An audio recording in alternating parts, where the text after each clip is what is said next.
ఎన్నో ఆరోగ్య ప్రయోజనాలున్న ఆకుకూర పప్పుని 10 నిమిషాల్లో రెడీ చేసుకోవచ్చండి. ఇక్కడ పెసరపప్పు, ఎర్రకందిపప్పు దోరగా వేయించి 2-3 గంటలు నానబెట్టుకొని ఉప్పు, పసుపు, పచ్చిమిర్చి వేసి ఉడికించుకోవాలి. ఆవ ఆకులు, చామదుంపాకులు, పాలాకులు తీసుకున్నానండి నేను.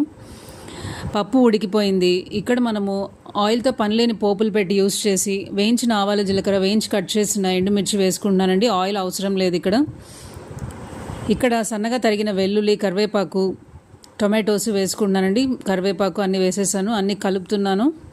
ఇప్పుడు కట్ చేసుకున్న ఆకుకూరను కూడా వేసి బాగా ఉడికించుకొని అవసరం అనుకుంటే చింతపండు గుజ్జు కానీ మనకు ఆమ్చూర్ పౌడర్ కానీ పుల్లదనం కోసం వేసుకోవచ్చండి.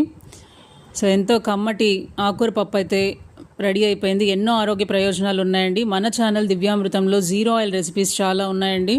తప్పకుండా చెక్ చేయండి. హార్ట్ పేషెంట్స్కి, కొలెస్ట్రాల్ తగ్గించుకోవాలనుకునే వాళ్ళకి, వెయిట్ లాస్ అవ్వాలనుకునే వాళ్ళకి, డైటింగ్లో ఉన్న వాళ్ళకి చాలా యూజ్ అవుతుంది.